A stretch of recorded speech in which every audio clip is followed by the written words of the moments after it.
हिमाचल प्रदेश के पांवटा साहिब में राकेश टिकैत की महापंचायत के बाद किसान खाप नेता टेकराम कंडेला उत्तराखंड के आसन झील के पास मीडिया से मुखातिब हुए। वहीं कृषि कानून बिल को लेकर उन्होंने मीडिया से बात की। वहीं हमारे संवाददाता अनिल दुबे ने कृषि बिल के 3 कानूनों को लेकर भी किसान नेता से सवाल किए। आइए जानते हैं खाप नेता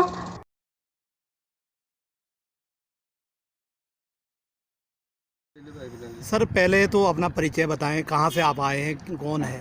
हमारा टेकराम कंडेला जी ने मीडिया को क्या जवाब दिए। टेकराम कंडेला, नेशनल कन्वीनर खाप पंचायत, राष्ट्रीय अध्यक्ष जन कल्याण मंच। सर, जैसे किसान लगातार आंदोलन कर रहे हैं और कल भी पांवटा के अंदर हिमाचल प्रदेश में आपकी एक महापंचायत थी और केंद्र सरकार लगातार अनदेखी कर रही है किसानों की, कोई किसानों से बात करने को तैयार नहीं है। तो सर, इसमें क्या कहना है आपका कि जिस तरीके से सरकार आरोप लगा रही है तो क्या ये सही है? तो क्या कहेंगे आप? केंद्र सरकार के जो 3 कानून हैं, जो काले कानून बनाए हैं, एमएसपी की गारंटी को लेकर हमारे 2 मांग हैं सिर्फ हमारे जो संयुक्त मोर्चे की। हम चारों तरफ से दिल्ली को 4 महीने से लाखों किसान दिल्ली में शांतिपूर्ण तरीके से बैठे हैं। केंद्र सरकार हमारे से बात नहीं कर रही। प्रधानमंत्री से हमने आग्रह किया है, नरेंद्र मोदी से, अमित शाह से, वह हमारे जो ये 2 मांग हैं इनको पूरी करो। हमने काम धंधे भी हैं, फसल भी काटनी है और भी धंधे हैं। और ये उन्होंने पहले तो ये कहा था भाई ये पंजाब के किसान हैं, फिर बोले भाई हरियाणा के किसान हैं, अब फिर पीछे तो उनकी कहा पश्चिमी उत्तर प्रदेश के हैं, कुछ राजस्थान के हैं। लेकिन हमारा तो जो किसानों की जो महापंचायत हुई जो 3 फरवरी को कंडेला हरियाणा में सबसे पहली पंचायत कंडेला में हुई थी, किसानों की महापंचायत, जिसमें स्टेज भी टूटी थी और 40 किलो में गेहूँ भी टूटी थी। उसमें इतनी भारी भीड़ उमड़ी थी कि कम से कम 5-7 लाख 10 लाख आदमी भी थे। सीआईडी के लोग भी ये पता नहीं कर सके भाई इसमें कितने आदमी थे। उसके बाद हमारी सारे देश में अंदर, महाराष्ट्र में, राजस्थान में, पश्चिमी उत्तर प्रदेश में और बंगाल में हम सभी जगह जा लिए। कल हमारी हिमाचल में यहाँ पर नाडा साहब में बड़ी भारी पंचायत थी। तो उसमें हम तो ये कहते हैं हमारी मांग मानो, हमने आंदोलन करने का कोई चाव नहीं है।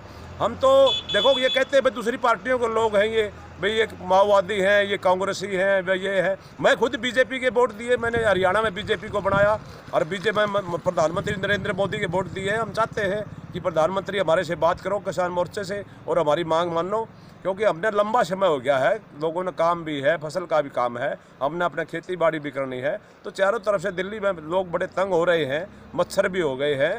तो हम तो ये चाहते हैं आंदोलन करो। लेकिन हमारे एक बात हम प्रधानमंत्री को कहना चाहते हैं, अगर हमारी मांगें नहीं मानी जाएंगी तो चारों तरफ से कोरोना के उसमें कहता है भाई कोरोना लग गया, हमें कोरोना लगो चाहे कुछ लगो, हम दिल्ली से उठे नहीं गए, जब 6 महीने लगो, जब साल भर लगो, हम जब तक हमारी दोनों मांगें पूरी नहीं होंगी हमारा आंदोलन इसी तरह चलता जारी रहेगा। और महापंचायत किसानों की बड़ी ज़बरदस्त भीड़ होने लग रही है, क्योंकि कंडेला की महापंचायत ने ये साबित कर दिया कि आज सारे देश में कंडेला खाप की तरफ से जो पंचायत बुलाई गई थी उसमें सारा देश में किसान उठा है। और उसमें जो 28 तारीख ने गाजीपुर बॉर्डर पर जो टिकैत के ऊपर कार्रवाई करी थी उसमें सबसे पहले कंडेला खाप के युवा वहाँ पहुँचे थे गाजीपुर बॉर्डर पर और नेशनल हाईवे को जाम कराया था। और उसके बाद सरकार उल्टी हट गई थी और इसमें महन भूमिका कंडेला खाप ने निभाई। उसके लिए मैं कंडेला खाप का भी धन्यवाद करता हूँ। और उत्तरी भारत की खाप पंचायतों ने इस किसान आंदोलन का समर्थन कर रखा है, इनका भी मैं धन्यवाद करता हूँ। और आंदोलन बिल्कुल शांतिपूर्वक चलेगा।